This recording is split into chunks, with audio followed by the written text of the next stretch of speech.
el que després serà Cartago, tot el nord del Magreb, és aquí, i és aquest sistema d'aquí. Per tant, estem davant d'un fet realment excepcional. Està a escala, en petitó, però és que a Sant Jaume tot és petitó. Per tant, si havien de fer aquest model està pensat per grans ciutats, però es fa una versió a escala. Són dos models. El primer, el que teniu en pantalla. La porta del jaciment, un mur avançat, un altre mur avançat i la torre. Dos murs. El visitant, que ve normalment a entrar al jaciment, entra a aquesta casa fortificada, ve de visita, ha de circular per aquesta banda d'aquí i entra directament de manera... Se l'obliga a passar per davant d'aquests dos murs i entra recte per la porta. En el cas que hi hagi una amenaça real, el sistema que està muntat permet als ocupants del jaciment, els permet sortir de manera amagada, protegit per aquests dos murs. Aquests dos murs són alts, molt més alts que una persona. Els permet sortir fins aquí i, a través d'aquestes portetes, sortir de sorpresa per defensar-se dels enemics. Aquestes portes menudetes, nosaltres els coneixem, ara començo amb alguna paraulota he de deixar anar, com poterna. És aquesta porta petita i amagadeta, que permet sortir per sorpresa. En té dues, una aquí i una altra aquí. Aquesta està amagada completament, aquesta no es veu des de fora, i aquesta està protegida per la torre. És a dir, es pot sortir tranquil·lament des d'aquí perquè els ocupants de la residència poden protegir des de dalt aquests defensors. Un model absolutament oriental de defensa. Però això no funciona. No sabem què passa, però no funciona. I decideixen canviar. I fan això. Fan un altre model. Diuen, escolta, això no ens ha funcionat, anem a provar una altra cosa, també fenícia. Conceptualment també fenícia. Diuen, res, tapem per aquí, fem aquest mur que tanca l'antic pas cap aquí, el tanquem, fortifiquem encara més aquest muret d'aquí i convertim aquesta zona d'aquí en una doble entrada. Fixeu-vos que l'entrada original és aquesta, es fa una altra, de tal manera que tenim dues portes. Dues portes vol dir dues portes de fusta, cadascuna d'elles ben defensades, de tal manera que d'entrada un eventual enemic, si venç la primera, es queda amb un cul de sac des del qual pot ser atacat per l'altre. Imaginem-nos aquests enemics, intenten entrar per aquí, un cop en el cul de sac poden ser atacats, es poden defensar des de 3 punts diferents. I no oblidem que en aquella època tenim un soldat o un atacant, l'escut a la mà esquerra, l'espasa a la mà dreta. Si tu entres en un cul de sac com aquest, per una banda et podràs defensar, dels altres ja no. Tu tens un sol escut. I a més, aquesta forma d'embut que se li dona a la porta obliga l'enemic a entrar d'un amunt. Per tant, està pensat, està ben pensat. Com us dic, està pensat fins al punt de vèncer la primera porta, vèncer la segona, i és el que hem descobert aquest any, si es vencia la segona, encara havia l'últim recurs de, a través del passadís cobert que havia en aquesta zona, defensar-se tirant pedres cap a baix. És un sistema molt complex, molt elaborat, molt pensat per aquella època. Clar, quan es fa tot això aquí, ja veieu que el model és completament diferent a l'anterior, queda tota una sèrie d'elements aquí, fora muralles, que ja no tenen sentit, no tenen utilitat. La utilitat anterior havia desaparegut. Què fan? Tanquen l'antiga poterna d'aquesta zona, veieu, fan aquest mur d'aquí, la bloquegen, de tal forma que converteixen tot això en realitat en una gran habitació exterior, i en aquesta gran habitació exterior la converteixen en una àrea de treball. I hem documentat una gran llar de foc, hem documentat un gran forn, és una zona en la qual s'hi passen a fer treballs. S'hi accedeix des de fora. La segona poterna passa a ser una porta d'accés en aquest espai exterior. I per tant hi ha una gran reforma de tota aquesta zona defensiva. Aquí teniu els dos models. Realment, quan això ho presentem als nostres col·legues, ara això no ho gravis, al·lucinen, per no dir flipen, perquè realment és un model excepcional per la cronologia. No li toca que estigui aquí, no li toca, no hi ha precedents en aquesta zona ni en bona part de la Mediterrània, i és més, quan això cau, perquè la història de la humanitat és aquesta, gent inventant-se defenses i gent inventant-se coses per vèncer aquestes defenses, i evidentment tot aquest sistema defensiu de Sant Jaume va caure. El jaciment va ser vençut i va ser ocupat i va ser destruït. Per tant, tot això en darrer terme no va servir de res. L'últim dia no va servir de res. Bé, quan cau Sant Jaume haurem d'esperar entre 200 i 300 anys, 2-3 segles, perquè es torni a edificar al nord-est de la península Ibèrica un altre sistema de defensa similar a aquest. És un xampinyó. Aquest jaciment, en això, com en tantes d'altres coses, és un xampinyó. Com us deia, aquesta és la banda exterior, que us deia aquesta zona que queda, quan es fa la segona reforma, quan es fa la reforma, aquesta zona exterior que queda sense utilitat i s'hi comencen a fer altres coses. Aquí teniu la torre, això simplement perquè us feu la referència, la muralla, el mur primer, el mur, la poterna antiga, aquest és el pas antic. Veieu que aquí hi ha la torre, el mur aquest arribava fins aquí, aquest era el pas, després això és bloquejat, hi ha el mur aquest de bloqueig, i després fan aquesta llar de foc i aquest forn. És una àrea de treball. Que ningú em pregunti per què serveix aquest forn, perquè encara no ho sabem. M'avanço a la pregunta i contesto, no ho sabem encara, hi estem treballant. Veieu aquesta llar i aquest forn d'aquí.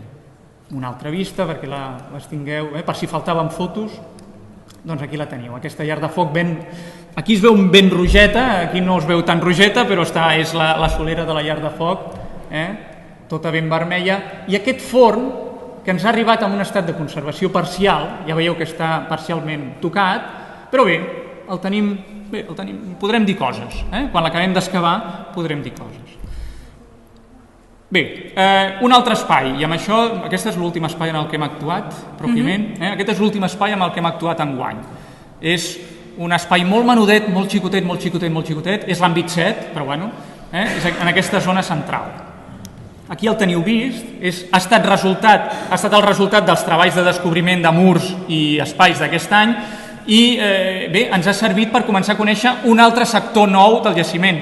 No sé si ho sabeu o ho recordeu, el jaciment el tenim dividit en 5 sectors, hem treballat molt en un, el sector nord, una miqueta en el sector est, hem treballat una miqueta, i aquest és el tercer sector en el que treballem, per anar una miqueta coneixent tots ells en major o menor mesura. Aquest és un espai molt menudet, per això ens interessava, perquè era molt diferent a qualsevol cosa que havíem fet fins ara. Tira enrere.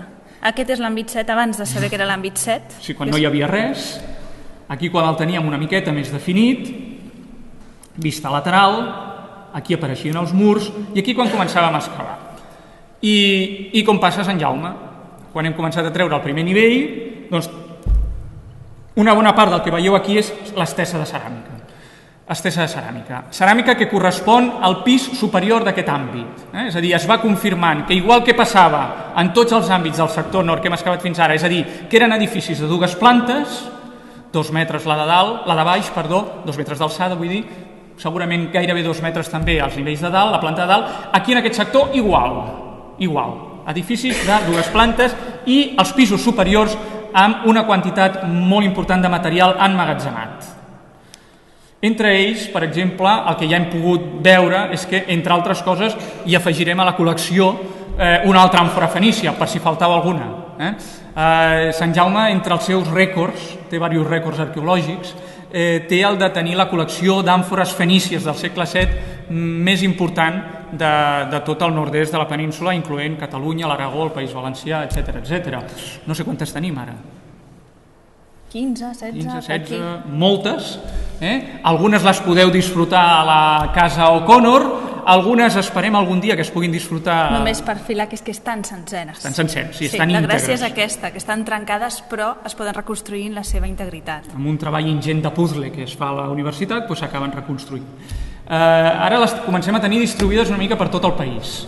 Hi ha unes aquí a la Casa O'Connor, hi ha unes a Amposta, i hi ha alguna a Barcelona, al Museu Arqueològic de Catalunya. El Museu d'Arqueologia de Catalunya té també material d'aquí d'Alcanar. Aquí el que veieu és un llavi, és un llavi d'aquesta àmfora, aquí teniu l'enceta, aquesta enceta, és a dir, està tota l'àmfora espatxorrada, trencada, caiguda del pis superior, però quan la puguem recuperar tota, doncs la muntarem, aquí teniu tots els fragmentets, farem aquest puzzle que fem nosaltres habitualment i la refarem tota sencera, igual que altres peces. Això és una base d'un vaset fet a mà, és a dir, indígena. Tota la ceràmica tor que surt aquí és fenícia, ve de fora, és producte del comerç. Tota la ceràmica local està feta a mà, amb aquells xurros que fèiem a l'escola, doncs d'aquesta manera. Surten també vasos i el que ens està apareixent també, i ja ho veiem que també augmentarà la col·lecció de manera important, són els pondos, els pesos de taler. Ja han sortit en aquest àmbit 7 o 8, més o menys, i ens avisa que en tindrem, com és habitual, un altre conjunt de 30 o 40, una altra bossada de pesos de talet emmagatzemats. Aquí veieu un, aquí veieu un altre, emmagatzemats en aquests pisos superiors i caiguts. Bé, això pel que fa, he anat molt ràpid, però pel que fa en essència als treballs pròpiament arqueològics. A banda d'això hem fet altres coses. Per exemple, aquest senyor somrient que teniu aquí, realment a la foto va quedar molt somrient.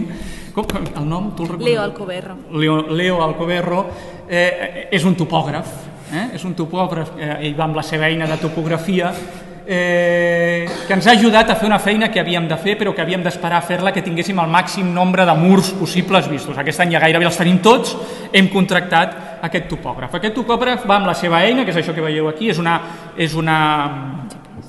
antena GPS, en realitat, que el que et fa és que et dona una coordenada concreta sobre el globo terraqui, sobre la Terra, una coordenada exacta del punt que tu vulguis, amb un error de 2 centímetres a dalt o a baix.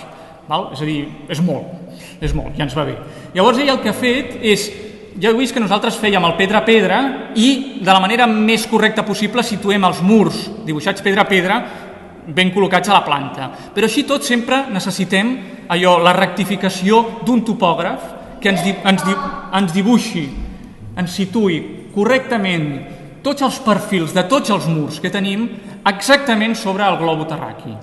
Perquè això ens permet a nosaltres, ara ens permetrà rectificar la nostra planta, acabar de col·locar exactament els murs exactament en la seva posició.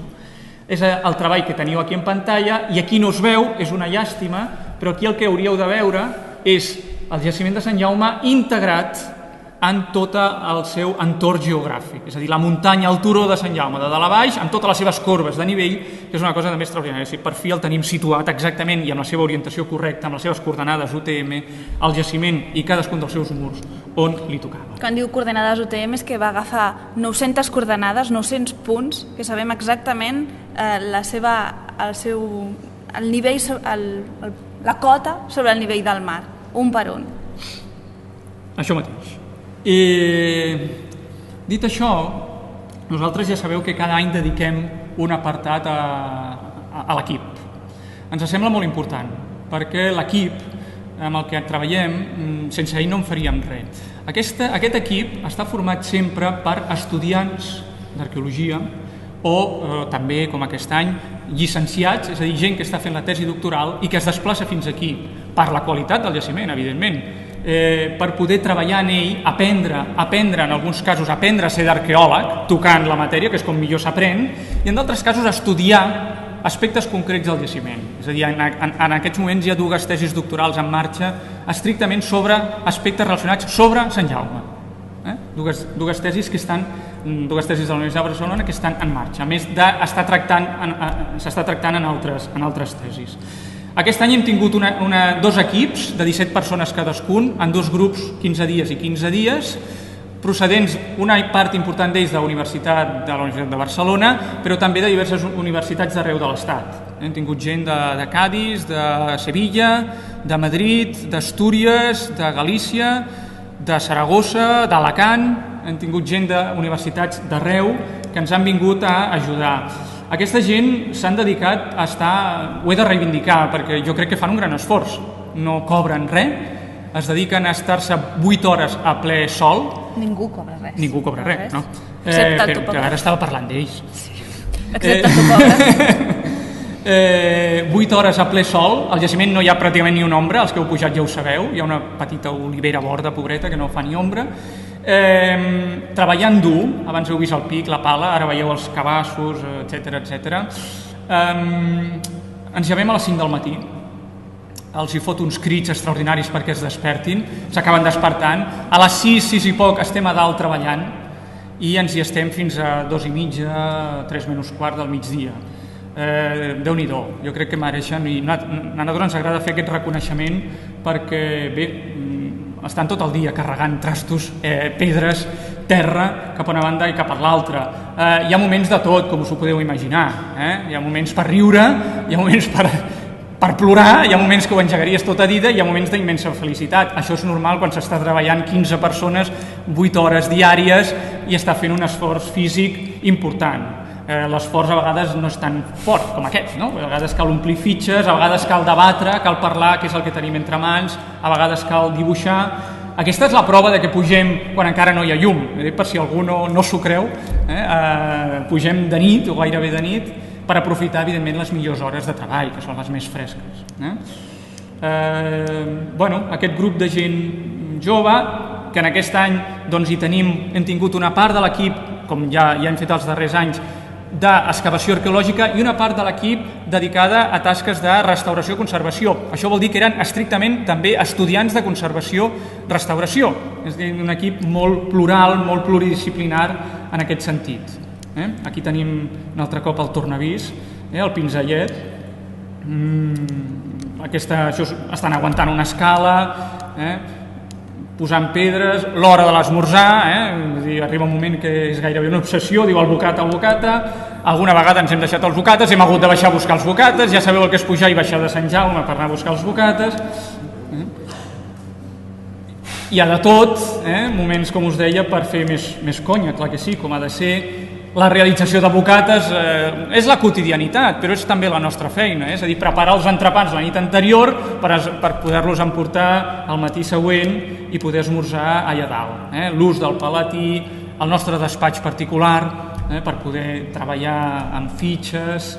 Aquí sí, el pinzellet també existeix, sí, aquí tenim aquest pinzell, aquesta brotxeta, moments de desgast físic que ens obliga a caure en qualsevol... Això ja era final de la campanya, espero que m'ho perdoneu. I els dos equips, aquí ja hi faltava alguna persona, però és quan vam fer la fotografia, el de la primera tongada... No, perdó, aquest és el de la segona tongada, i el de la primera tongada al final de campanya. Com veieu, estan rient. S'han passat 15 dies, com aquell qui diu, de treballs forçats i estan rient. Vull dir, són masoquistes, evidentment. Ho porten a la sang, són gent, això és molt vocacional, la feina arqueològica és molt vocacional, t'ha d'agradar molt. Per disfrutar fent això t'ha d'agradar molt. Doncs estan rient, bona senyal. Això ho faig jo o fas tu? No, tu. Faig jo? Un altre, espero que no us aneu cansant molt, ho hem intentat fer picadet i distribuït. Una altra cosa que no ens podem deixar mai, perquè ens encanta, és la jornada de portes obertes. És a dir, aquesta serp multicolor que cada any ens puja al jaciment i que, jo sempre vaig al capdavant, vaig guiant, però els de dalt quan la veuen és una cosa, fa goig, perquè els veus pujar tota la gent, la veus... I realment és el dia que el jaciment té més vida de tot l'any. De fet, moltes vegades no hi cabeu, no hi caben. Enguany hem estat més d'un centenar de persones. Un centenar de persones més el nostre equip en un recinte de 500 metres quadrats, sincerament, és un problema. Sincerament, si algú m'ho pregunta, jo no m'amagaré. Patim pels murs, perquè hi ha tanta gent circulant per dintre que ens poden matxacar les parets. Sí, patim pels murs, evidentment que patim pels murs. Però és tan bonic i és tan important poder mostrar el patrimoni, explicar-lo de la millor manera que en sabem i que hi hagi gent interessada com per pujar allà dalt en ple mes d'agost, a ple sol, i estar-se aguantant l'explicació. Això és extraordinari. I ho fem any rere any i any rere any ens responeu, pugeu. Per tant, penso que és important destacar-ho, destacar aquest fet, aquest èxit que anareu. És una fita de l'estiu que ja penso que gairebé és un clàssic, s'ha convertit en... És gairebé finalitzar l'estiu, gairebé, amb la pujada al jaciment i aquests bojos que expliquen, pujats aquest mur, i ens hi pugem perquè està restaurat. Si no, no ens hi pujaríem. Tota aquesta gent, aquest centenar de persones que va pujar enguany i que puja any rere any perquè els hi expliquem els resultats de primera mà, quan de fet encara no hi hem acabat, encara no hem acabat de realitzar aquests treballs. I aquestes imatges finals, per lo que fa a la part arqueològica, ara la Isabel després us explicarà alguna coseta de la part de restauració-conservació, però bàsicament perquè veieu l'últim moment. Deixem el jaciment, tot ben netet, les noves estructures descobertes ben visibles. Cada cop, com veieu, més murs per aquí dintre i més àmbits, ens fa un goig molt extraordinari i evidentment tenim unes ganes d'obrir aquestes habitacions extraordinàries, però temps al temps, ja ho anirem fent. Això és l'últim dia, i els últims dies, o l'últim dia de fet, ens dediquem també al que deia la Isabel, a plastificar el jaciment. És a dir, si pugeu ara, des de baix ja es veu. Potser si algú s'hi ha fixat, perquè ara es veu, vaja, l'hem plastificat de tal manera amb uns plàstics blancs que es veu encara més. Però això, com veieu, el que fa és protegir el jaciment, per una banda, però com la Isabel ha explicat també, evitar que creixin el màxim d'herbes possibles. Per què? Per guanyar temps l'any que ve. Contra menys herbes ens creixin durant aquest any, menys temps haurem de dedicar la campanya l'any vinent, els primers dies, a tallar herbes. Més ràpid podrem destapar i posar-nos a treballar. Per tant, invertim molt de temps en tapar, a posar molta pedra. Ja veieu que aquesta pedra no s'ha mogut sola, i l'any que ve l'haurem de treure, és a dir, tal com l'hem posat, l'haurem de treure. Hem tapat algunes zones, ja veieu que és un plàstic. Ara el jaciment és un plàstic ben protegit, ben cobert. No sé si vols afegir alguna cosa d'aquest fet. No, sí, com a curiositat, aquest any hem provat dos materials diferents. Un és el típic antigerminador, que suposo que coneixeu tots, de color negre, el que s'utilitza en agricultura, i aquest de color blanc és geotèxtil. Tots dos són polietilè, però estan teixits de manera diferent. Geotèxtil és el que s'utilitza habitualment en arqueologia. Hem volgut fer una prova. Jo ara em xivaré. Què? Aquesta senyora que teniu aquí porta 7 anys redactant un article, Tela, que és un article que serà molt interessant. M'està renyant, ara m'està renyant. Sí, perquè els articles s'han d'acabar més ràpids, evidentment. Però porta 7 anys provant plàstics diferents per mirar de determinar en els jaciments arqueològics quins són els més adients per protegir-los. No és una tonteria, és una cosa important. Però clar, com que ho ha de fer d'any rere any, ara provo un plàstic, ara provo l'altre, i veure com reacciona tot un any a la intempèrie, i després, clar, l'any que ve, quan el traiem, abans de treure'l, aquesta senyora s'ho ha de mirar, l'ha d'analitzar, diu com ha aguantat aquest plàstic. Clar, portem 7 anys amb la història. Aviam si acabem aquest article d'una vegada. Aquest any, promès. Et passo perquè rematis. Sí, l'únic que llavors, ja que m'has posat en aquesta tessitura, llavors sí, hem utilitzat un tercer tipus de material. Hem utilitzat el de l'agricultura, que és el negre, el blanc, que és el que s'utilitza habitualment en arqueologia, i en el gris, que és el que s'utilitza en construcció. És el que es col·loca avui en dia en els sostres per evitar que entri la humitat, però que alhora també evita que entri la llum. L'any que ve donarem més dades sobre els 3 tipus de materials diferents. No, sí, per coses rares. Sí, estem divertits. Bé, ja per acabar, l'última tasca que es va realitzar són les tasques de conservació i restauració. Però abans de començar, potser faria falta fer una petita explicació sobre qui és el conservador restaurador, perquè durant la jornada de portes obertes va haver-hi algú que va preguntar però qui s'encarrega d'aquestes tasques? L'arqueòleg? No, evidentment l'arqueòleg no, són professions diferenciades.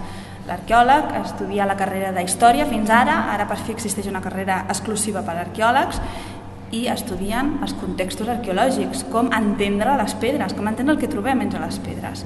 Un conservador restaurador, en canvi, estudia el material, estudia la pedra, estudia la ceràmica, estudia com es degrada quan està enterrada i com es degrada un cop l'has desenterrat. De fet, Sant Jaume ens fa patir molt. Encara que pugui resultar estrany el fet que durant aquests 2.600 anys s'hagi conservat tan bé, provoca que el seu estat de degradació avui en dia pugui ser més ràpid. M'explico. La majoria de jaciments construïts en pedra conserven 2 filades.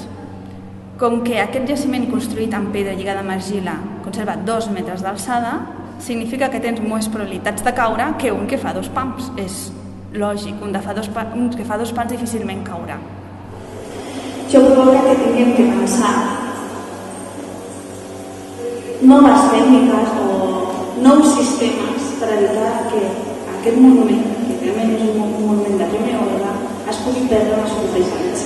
Ja que en el moment en què els deixem a l'aire lliure, en el moment en què hi ha canvis de temperatura, canvis de clima, canvis d'humitat, és quan es comencen a degradar més ràpid. Mentre estan enterrats, es conserven bé, perquè no els toca la llum, no els toca l'oxigen, no els toca l'humitat, no tenen problemes. En el moment en què queden a la intempèrie, aquests murs de pedra lligada amb argila, aquesta argila, es comença a degradar. L'aigua comença a netejar i comença a caure. Si l'argila es perd, tard o d'hora les pedres també cauran. Sí que us explicaré, grosso modo, no totes, quins són els àmbits en què hem actuat. El primer àmbit és l'àmbit 1. aquí podem veure un dels seus murs, que ja veieu que fa 2 metres d'alçada, abans de les tasques de conservació i restauració. Un podrà dir, doncs jo ho veig bé, és veritat, a simple vista no se li veuen problemes, però si ens hi fixem en detall, veieu aquests forats que hi ha dins de pedra? Fa 10 anys, quan vam descobrir aquest mur, evidentment això era argila, no eren forats. I us puc ensenyar un munt de fotografies sobre aquests forats. Més forats, més forats. I això ho havíem de frenar. Podia ser un problema. Així que el que hem fet és tornar a relligar aquestes pedres. És el que se diu encintar. És a dir, hem tornat a crear una nova capa d'argila. D'aquesta manera, en els propers anys, si alguna argila ha de caure, si alguna argila s'ha de degradar, serà la nostra, serà de restauració, però no serà l'original. Aquí veieu a les dues restauradores, a les dues estudiants de restauració, encintant pedra per pedra, un mur així vam estar 10 dies per poder encintar totalment. Més imatges del procés, clar, s'ha d'anar mullant, utilitzem la terra de copi i ciment i vam haver de buscar fórmules entre terra, aigua i grava per evitar que aquesta argila s'escardés.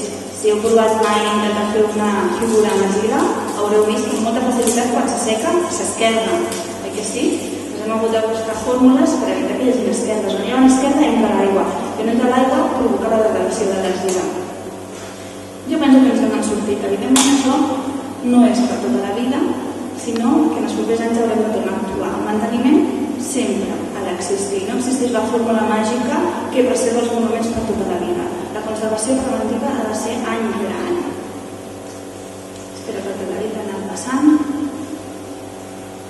Aquest és el mur, un cop la intervenció ja acabat. Sí, a primera vista no es veuen gaires diferències, però és que no busquem que es vegin diferències.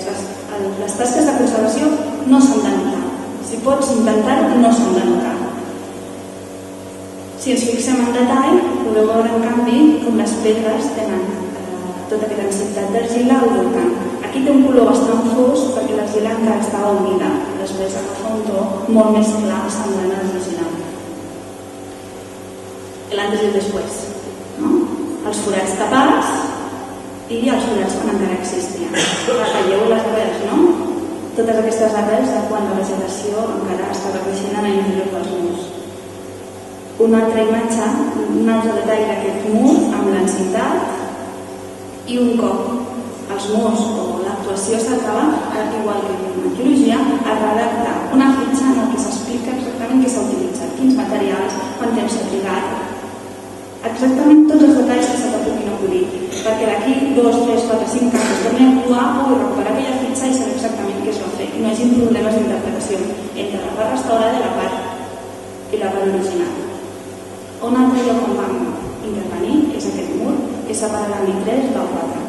Pel mateix motiu, veieu quins forats hi ha entre pedra i pedra. Un altre exemple. Doncs bé, no només vam intervenir perquè existien aquests forats que són inevitables, sinó perquè vam poder adonar-nos que s'estava obrint una esquerda. Si la podeu veure, és molt sutil, només és 1 mil·límetre, però això significa que aquest mur és un detall de l'esquerda, que aquest mur que fa aquesta alçada s'havia mogut 1 mil·límetre cap a un costat, s'havia d'evitar. El que també ha sigut 1 mil·límetre un altre any, pot ser 2 centímetres més que acabi caient. Les deixes han sigut les mateixes, encintar tot aquest mur. Aquí un detall, abans de la intervenció, i un detall un cop s'havia encintat totes les peces. 2 fotografies d'igual, de l'antes i després. És una feina que podeu imaginar de formiquetes. De fet, una de les estudiants en pràctiques que va venir a aprendre a conservar murs deia que tenia bulletes al dit. De tant, tenia un centímetre, tenia forats de 10 centímetres. Havies d'apretar l'argila fins al fons, no et podies quedar només amb la superfície. I em deia, m'he donat avui que em fa mal al dit. Encara que no sigui una feina tan dura com la del dit, doncs també hi ha bulletes. El mur per l'altre costat, pel costat de l'àmbit 4, abans de la intervenció, detalls d'aquests forats, d'aquesta argila que ha anat caient en aquests 10 últims anys. Aquí més detalls, aquest d'aquí és el morter.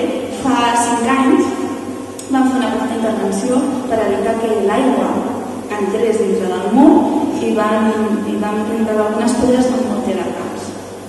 La integració, o sigui, l'afegit de pedres, sí que es pot fer amb un material diferent, amb morter de calç. Però quan estàs tapant l'original, com és el cas d'aquest encintat, no podem fer un fals històric. No podem inventar-nos un mur de morter de calç quan al segle VII abans de Crist no existia un morter de calç. De fet, la península no va arribar fins al segle II abans de Crist. Per tant, hem d'utilitzar els mateixos materials, que en aquest cas seria l'argila. Veieu, aquesta és la filada que en el seu moment fa 5 anys es va reintegrar amb morter de calç. Què ha servit per preservar? Sí, que no ha sigut prou, també és cert, perquè tot i que aquesta filera està intacta, la resta ha anat perdent l'argila. Clar, hem mitigat la penetració de l'aigua per part superior, però no per laterals. Per situar-nos, una altra zona on també hem actuat és la zona fora muralla. En aquest cas ha sigut un accident. Aquí ho podeu veure, l'àmbit nou, fora muralla, va actuar sobre el forn, tot i que el forn encara no l'hem començat a escalar. Aquesta és la imatge que vam veure a l'arribar del ciment. Les teles estaven molt dures. És veritat que és una zona molt dolenta, perquè és una zona de pas per la muntanya. Tot i que estava adaptat per l'antidominador, per el que hem vist, es va trepitjar sense voler. Es va aixecar les teles i una part de les pedres del forn, si veieu aquí baix i aquí, s'havien caigut, havien desplaçat. És una estructura, repeteixo, de 2.600 anys, forns d'aquesta edat, en l'ordre de la península, pràcticament no n'hi ha cap. I no s'havia excavat en el carrer i no s'havia dibuixat. Calia tornar a col·locar les pedres exactament on estaven l'any passat. De manera que les pedres les teníem, caigudes les teníem, només calia buscar les fotos de l'any anterior, per això vam pujar al portàtil i col·locar cada pedra en el seu lloc. Va ser una feina de xinos. Poder recuperar cada pedra on anava, i serà aquesta i no serà aquesta, i anar provant, no m'he equivocat, aquesta no és, la tries la tornaves a col·locar. Aquesta és el moment on s'estaven recol·locant les pedres, sempre amb la fotografia ampliada al costat per no equivocar-se. I aquesta és una imatge un cop la intervenció ja ha estat acabada. Amb més detall, perquè així, tot i que la imatge és gran, és més petita que l'original, així és difícil de veure. Amb més detall, aquí podem veure les pedres desplaçades, les pedres perdudes, i aquí un cop recol·locades. Això era molt important abans de dibuixar i excavar el forn.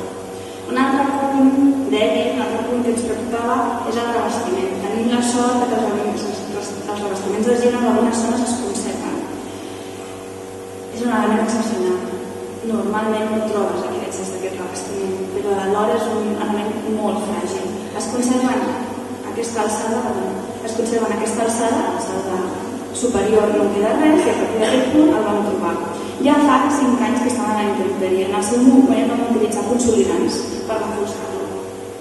A servir, evidentment no hi ha hagut prou, el que dèiem abans, no hi ha cap material que sigui miraculós. El manteniment és absolutament necessari. Una imatge de detall d'aquest revestiment, veieu? S'estava aixecant, s'estava separant del mur. Una altra imatge, s'entén la imatge, això és el revestiment, aquí és la separació i aquest seria el mur, una imatge de detall.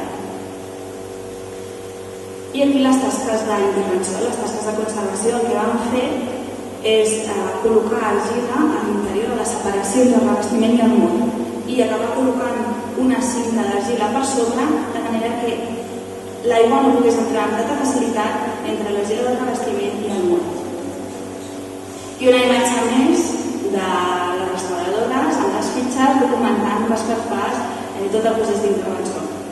Un altre punt en el que hem treballat són els paviments o pseudopaviments. Hem fet el que hem pogut amb el que teníem allà a Sant Jaume, tenint en compte que no podem pujar material, no podem posar material en cotxe, no podem posar sorra, per exemple. Aquesta és la zona del carrer. Com que nosaltres estem els paviments antics i ho deixem fins a cota de rocamara, que seria aquesta imatge d'aquí, els desnivells són molt forts, és una mica com una muleta que costa entendre perquè tens alçades, pujades i baixades com una muntanya russa. Hem buscat una altra vegada les cotes originals en què la gent circulava quan vivien a Sant Jaume. Però, com sempre, separem la part original de la part de reintegració, de la part moderna, que no porti errors en el futur. No seria la primera vegada que un arqueòleg excava una zona d'un jaciment pensant que és original i a baix de tot se troba un paquet de tabac, que demostra que, evidentment, allò no és original i que està perdent el temps. Doncs, com a separació, posem una d'aquestes teles, en aquest cas el caire, que s'utilitza per obra. I anem tapant amb la mateixa terra del jaciment. De fet, ens ha facilitat per una banda la feina d'excavació, perquè no havíem d'anar fins a la darrere, no havíem de desplaçar-nos 20 metres amb els cabassos, sinó que podíem tirar directament de la mitset al carrer. Ara bé, aquesta terra és molt rica en elements orgànics, fàcilment poden tornar a créixer plantes, això és el que no volem. Per tant, al final, ara veurem una imatge final, al final el que fem és tirar-li hidròxid de calç per evitar que tornin a sortir plantes. És la primera vegada que ho provem. L'any passat ja ho vam provar i va resultar. Ho vam provar d'una manera una mica diferent, amb la calç més barrejada, i la veritat és que en aquesta zona no ha rescat absolutament res. Hem tornat a fer la prova una miqueta diferent. Hem col·locat tota la terra i a dalt de tot la capa de calç. Veurem l'any que ve com resulta. I aquesta és la imatge final amb els paviments recuperats a aquesta alçada. Evidentment no són paviments perfectes perquè en aquella època el que feien és piconar. Se passaven moltes hores piconant amb força perquè el sediment quedés ben compactat. Nosaltres no hem tingut dies per piconar-ho, però esperem que amb el temps aquesta terra quedi ben compactada. Hem fet més tasques de conservació, però grosso modo d'aquesta manera hem fet una idea general de les tasques que hem realitzat. I només volíem acabar amb una imatge general del jaciment feta des de la muntanya del davant. Esperem que després podré acabar d'ensenyar la planta sencera i poder caminar per tots els seus carrerons i per tots els seus àmbits. Per nosaltres, sí? Vols afegir alguna cosa? Sí, no, simplement. Comentar que, com ha dit la Isabel, doncs hem intentat fer una miqueta de tot i explicar-nos una miqueta d'algunes de les coses que hem fet. Perquè, com molt bé deia al principi, el que fem aquí avui, cada any, té molt de trobada d'amics, evidentment, d'amics que ens retrobem i això ens agrada, de gent interessada en el seu patrimoni que ve a veure què li expliquem, nosaltres que expliquem les coses, però també té una part de fiscalització per part de la societat, de la feina que fem nosaltres. Perquè no ho oblidem, torno a insistir, nosaltres gestionem diners públics, diners vostres, diners de tothom, i per tant està molt bé que la societat, que vosaltres vulgueu saber què s'ha fet amb aquests diners, com s'han invertit, a què es dediquen, els dediquem en això. A partir d'aquí sou vosaltres els que heu de decidir, evidentment, si és correcte, si no és correcte, això és una altra història, però trobo que nosaltres, professionals que ens dediquem a gestionar diners públics, ens hem d'explicar i hem de dir què és el que fem, no hem d'amagar res. El que hem fet enguany és això, en síntesi, us hem intentat explicar, donar-vos les gràcies novament per la vostra presència, ara us tancarem i si algú de vosaltres té alguna pregunta, algun dubte, estem a la vostra disposició per explicar-vos el que calgui. Espero que us hagi agradat i que us hagi entès. Moltes gràcies.